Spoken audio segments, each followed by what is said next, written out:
선생님께서 빅데이터 이렇게 설명해 주셨는데 내용에 대해서 제목이 너무 거창한 바람에 실질적으로 분석하는 것도 굉장히 작은 그 방법론만을 설명하기 위해서 아주 정말 작은 그런 예만 들었습니다.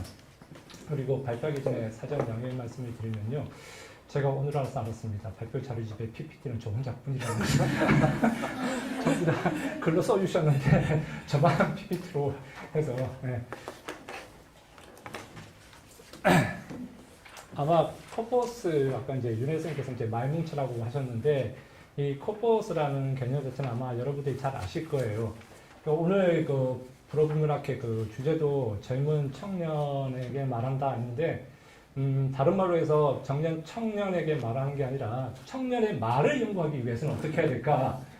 이렇게 생각을 하면 아무래도 지금 현재 쓰고 있는 사람들의 청년들의 어떤 말을 실질적으로 관찰을 하고 그 관찰을 통해 가지고 거기서 어떤 규칙성이라든지 어떤 일반 원리를 찾아내야 되는 것이 이제 아마 그렇게 될 겁니다. 그러니까 아마 기존의 언어 이론을 가지고 설명할 수 없는 뭐 예를 들면 요새 학생들 보면은 막 줄임말도 많이 쓰고 막 그러죠.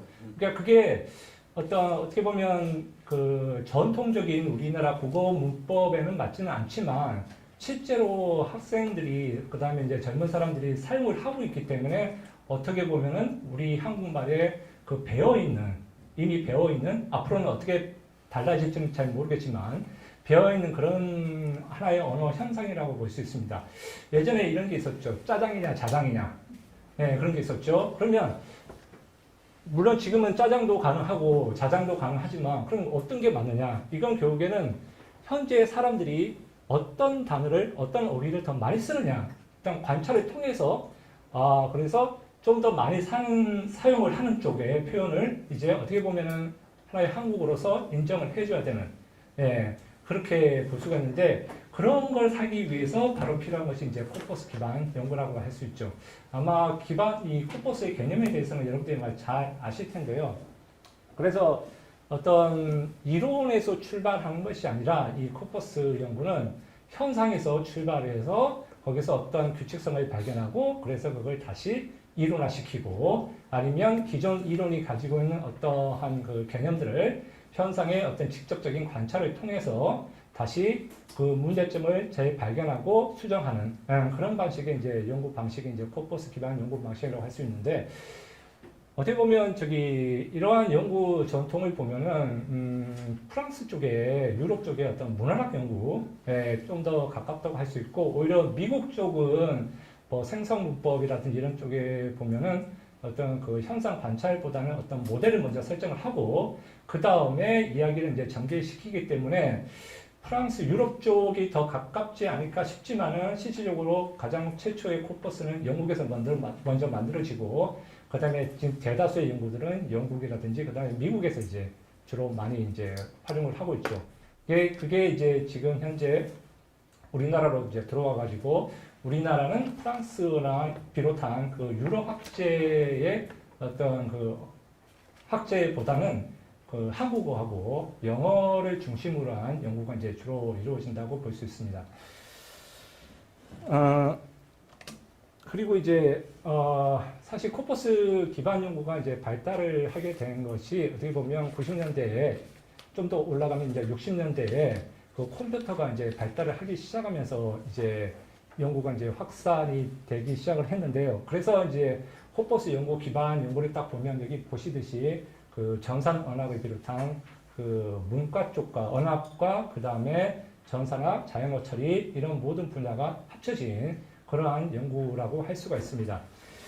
근데 이제 제가 코퍼스 기반 연구나 그런 연구를 하시는 분을 보면은 조금 불안적인 요소가 뭐냐면 어떤 분께서는 이제 코퍼스는 하나의 연구 방법론일 뿐인데 그 코퍼스 자체를 어떤 목적 대상으로 해서 연구를 하시려고 하는 그러한 분위기가 조금 제 느낌에 이제 보였어요. 그러다 보면 이제 너무 코퍼스 구축이라든지 이런 데 있어서 굉장히 힘든 부분이 많기 때문에 그 연구를 이제 포기를 해버리거나 아니면 내가 이걸 왜 할까?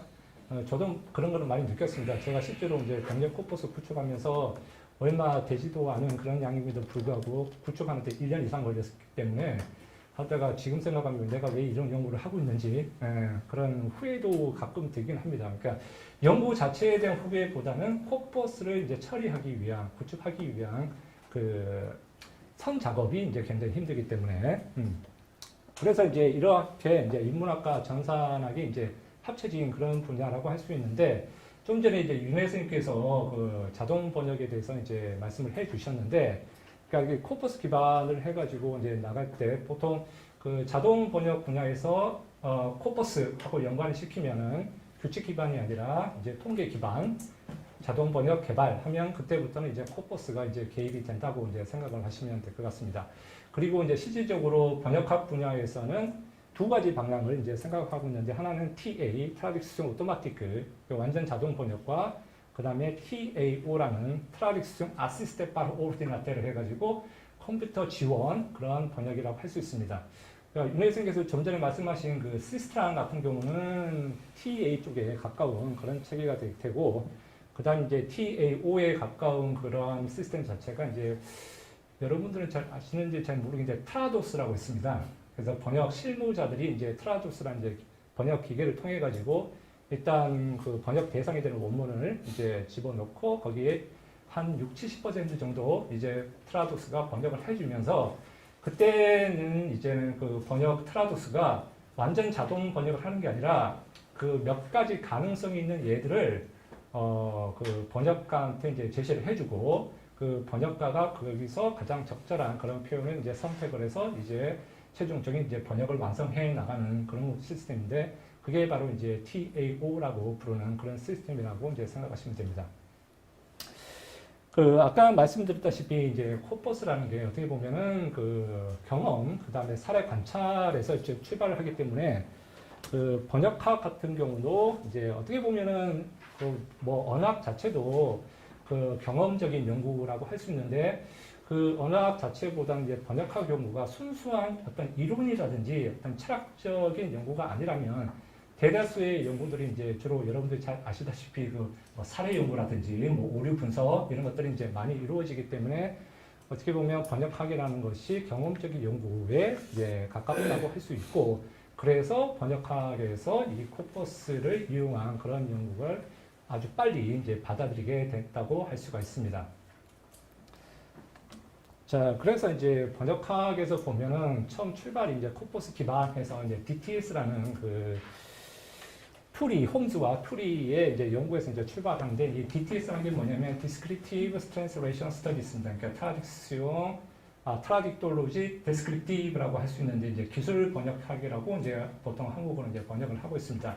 이거는 뭐냐면 이제 한국어로 예를 들면 한국어로 원래 쓰여진 텍스트가 아니라 우리나라 말로 번역된 한국어 텍스트, 그래서 번역 텍스트죠. 한국어로 작성된. 그러니까 그냥 오리지널 원문 텍스트에 비해서 한국어로 작성된 번역문 텍스트만이 가지고 있는 어떤 특징이 있지 않느냐. 이러한 생각을 가지면서 이제 그러한 특징을 관찰하기 위해서, 알기 위해서는 이제 실제로 코퍼스를 기반으로 해서 자료들을 관찰을 해야 된다. 해서 이 사람들이 이런 걸 관찰을 해보니까 그 오리지널 텍스트가 아니라 번역 텍스트를 관찰해보면 예를 들면 명시화라든지 그 다음에 단순화라든지 그 다음에 규범화 이런 현상이 일어나더라 라고 이제 생각을 한 겁니다. 그러니까 번역 텍스트에서 뭔가 모호한 표현이 있으면 원문에서 모호한 표현이 있으면 그게 이제 번역 과정에서 번역가가 명시적으로 표현하는 다시 바꿔주는 그런 현상들이 이제 나타나고 그 다음에 뭔가 복잡한 그러한 이제 원문의 이제 구조가 있으면은 그 도착어, 그러니까 번역어의 어떤 문법에 맞게 새롭게 다시 이제 좀 더 선명하게 번역을 해준다든가, 그 다음에 이러한 현상들을 이제 실제 코퍼스를 가지고 관찰을 이제 할 수가 있었다는 거죠. 그러니까. 그래서 이러한 개념에서 이제 출발해서 이제 모나 베이커가 그러면 이제 본격적으로 우리가 코퍼스 기반 연구를 언어학에서 사용하는 그러한 방법들을 번역학에서 도입을 해서 관찰을 해보자 해서 이제 출발한 게 이제 번역학에서의 코퍼스 기반 연구라고 할 수 있습니다. 그리고 그 뒤로 라비오사라는 사람이 이제 계속 연구를 이제 이어오고 지금은 이제 아마 이제 번역학 분야에서는 많은 분들, 연구자들께서 코퍼스를 기반으로 해서 연구를 이제 진행을 해가고 나가고 있습니다. 근데 이제 문제는 뭐냐면 바로 이제 코퍼스 기반 연구이기 때문에 뭔가 코퍼스가 있어야 되는데 더군다나 어떠한 작은 코퍼스보다는 대규모의 코퍼스가 있어야 되는데 그 코퍼스가 우리나라에서는 그게 크지가 않다는 거죠. 그러니까. 그래서 예를 들면 외국 사례 같은 게 보면은 그 최초의 코퍼스로 갈 수 있는 이제 브라운 코퍼스라든지 그 다음에 BNC 코퍼스, 그 다음에 코카라고 하는 그 현대 미국 영어 코퍼스, 그 다음에 그 프랑스 같은 경우는 이제 프란텍스트라고 해서 프랑스 코퍼스가 이제 존재하고 있습니다. 자, 이런 것들은 전부 다 단일어 코퍼스에 해당이 되는 거고, 자, 그 다음에 이제 번역 코퍼스 같은 경우는 아까 이제 잠깐 윤 선생님께서 언급을 하셨던 헨서스 코퍼스가 있고, 그 다음에 잉글리시, 그 다음에 노르웨이어, 그 다음에 이제 프랑스어를 비롯한 윌텍스라고 하는 게 있는데, 이거는 그 유럽의 이제 국회에, 그러니까 유럽 의회에 그 의사록을 이제 바탕으로 해서 만든 이제 코퍼스가 되겠습니다. 그래서 여기에는 영어를 포함해서 총 18개국어의 어떤 코퍼스가 이제 함께 포함이 되어 있는 거죠. 그러니까 어차피 유럽에서 유럽 의회에서 만들어지는 그 의사록 같은 경우는 물론 그게 이제 번역 텍스트라고 하기는 힘든데 어쨌든 내용이라든지 표현이 각국어로 이렇게 간행이 되기 때문에 그걸 모아놓으면은 곧 다국어 번역 코퍼스가 될 수가 있는 거죠. 그리고 여기에서 이제 영어를 중심으로 해서 7개 유럽어가 더 포함이 되어 있는 이제 밀텍스트, EXT, 그러니까 이스트라는 코퍼스가 이제 존재를 하게 됩니다. 그 다음에 이제 국내 같은 경우는 예전에 그 세종계획의 그 연구재단에 이제 세종계획에 따라가지고 그 세종 명함 코퍼스를 이제 만든 게 있는데 현재 지금은 이제 더 이상 여기에 대한 지원이 이루어지지 않아가지고 그래서 10여 년 전에 그 모습 그대로 지금까지 존재를 하고 있습니다.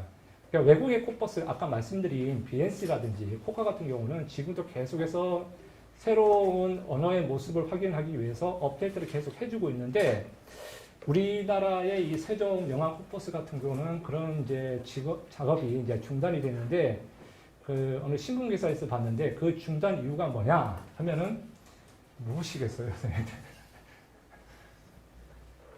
돈입니다. 결국 돈입니다. 예.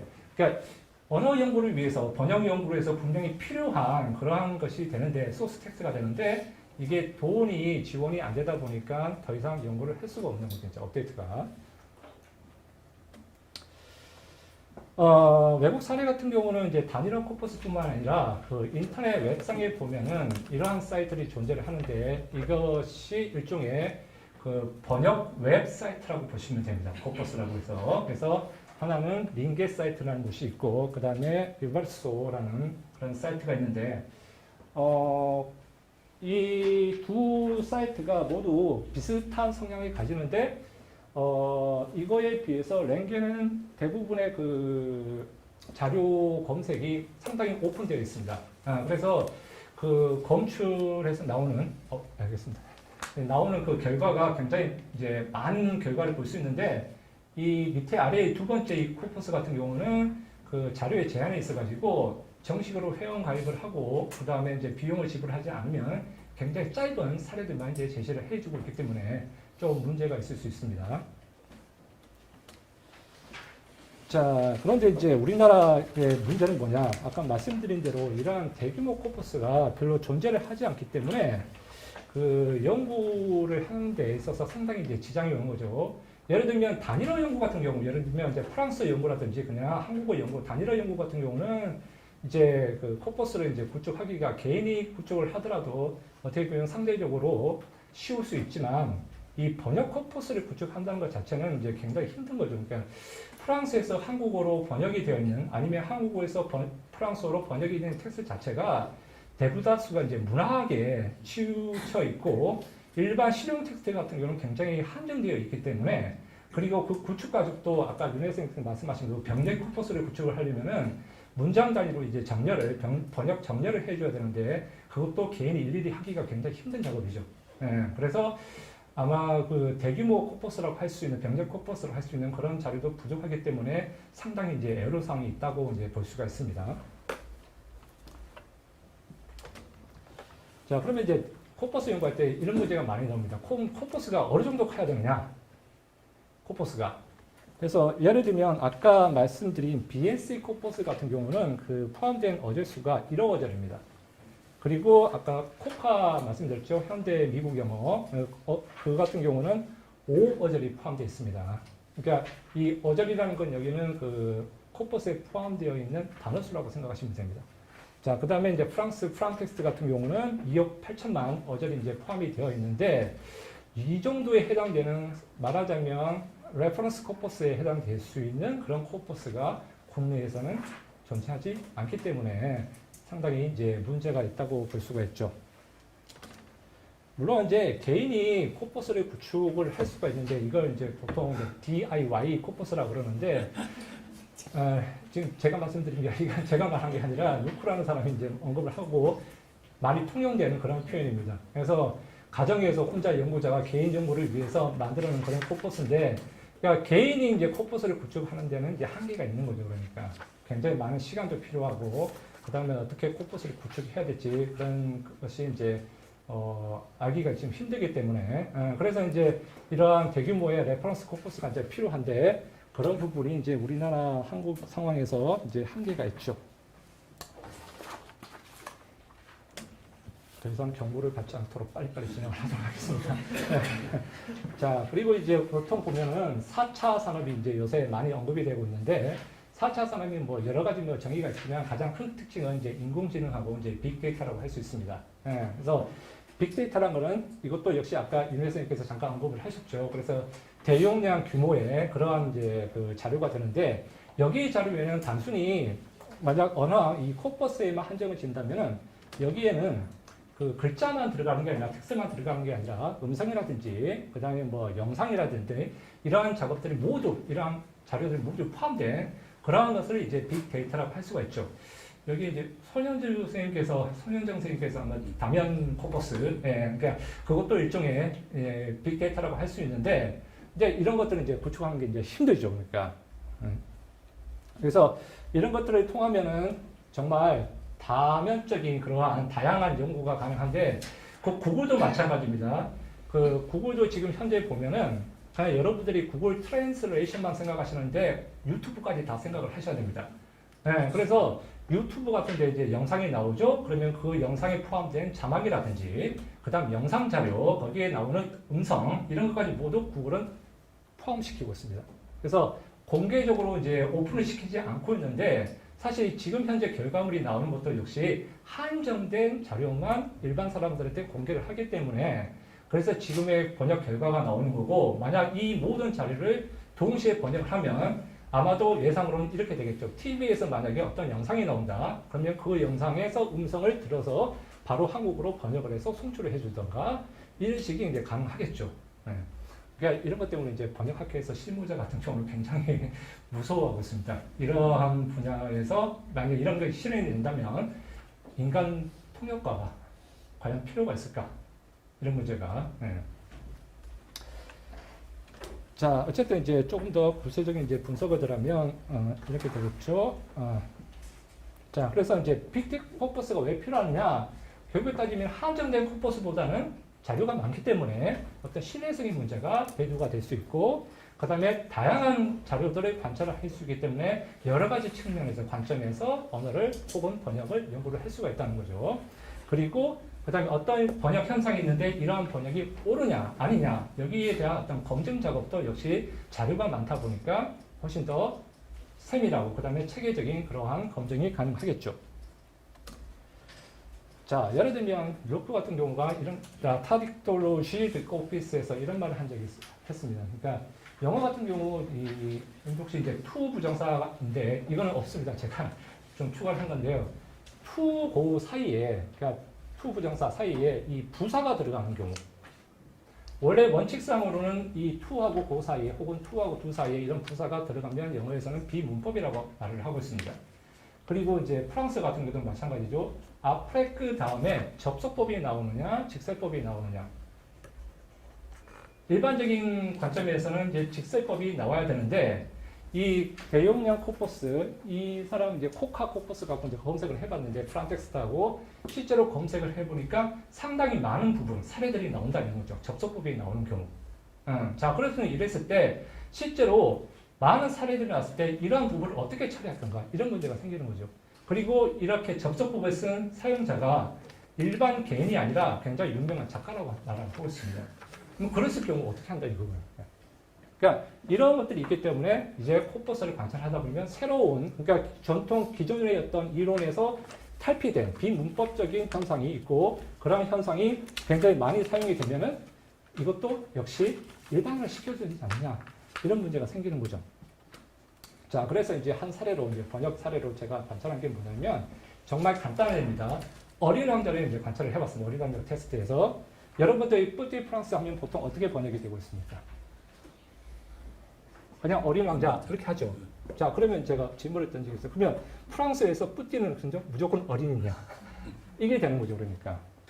자 물론 이 번역책은 어린 왕자 책입니다. 그러니까 당연히 어린과 왕자가 많이 나올 수밖에 없겠죠. 그래서 이 각각 사례를 살펴보면 어린이 189번 미니식 선생님의 책에서는 번역책에서는 왕자가 188번이 나오고 어린 왕자 조합 자체가 186번이 나옵니다. 그러면 빈도수가 비슷하기 때문에 아 여기서는 어린 왕자가 뿌띠 프랑스가 무조건 어린 왕자라고 번역이 된다. 이렇게 생각을 할 수가 있는데 그 밑에 번역 텍스트도 마찬가지입니다.